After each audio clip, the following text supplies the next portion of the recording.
అందరికీ praise the lord. ఈరోజు దేవుడు మనతో మాట్లాడాలని ఇష్టపడే అంశము బుడ్డి. బైబిల్లో ఎన్ని రకాల బుడ్లు ఉన్నాయో, అవి వేటితో నింపబడి ఉన్నాయో ఈరోజు చూద్దాము. మొట్టమొదటిగా బైబిల్లో మనకు కనిపించే బుడ్డి పాల బుడ్డి.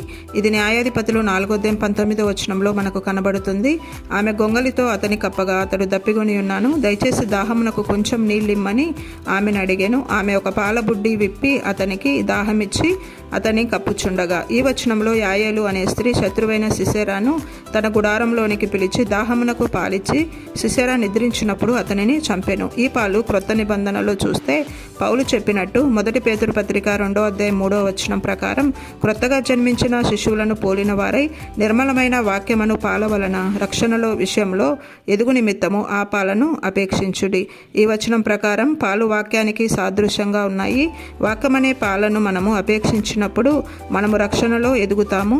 యాయేలు గుడారంలో పాలబుడ్డి ఉంది కాబట్టి ఆ పాలు త్రాగినప్పుడు సిసెరాకు గాఢ నిద్ర పట్టింది.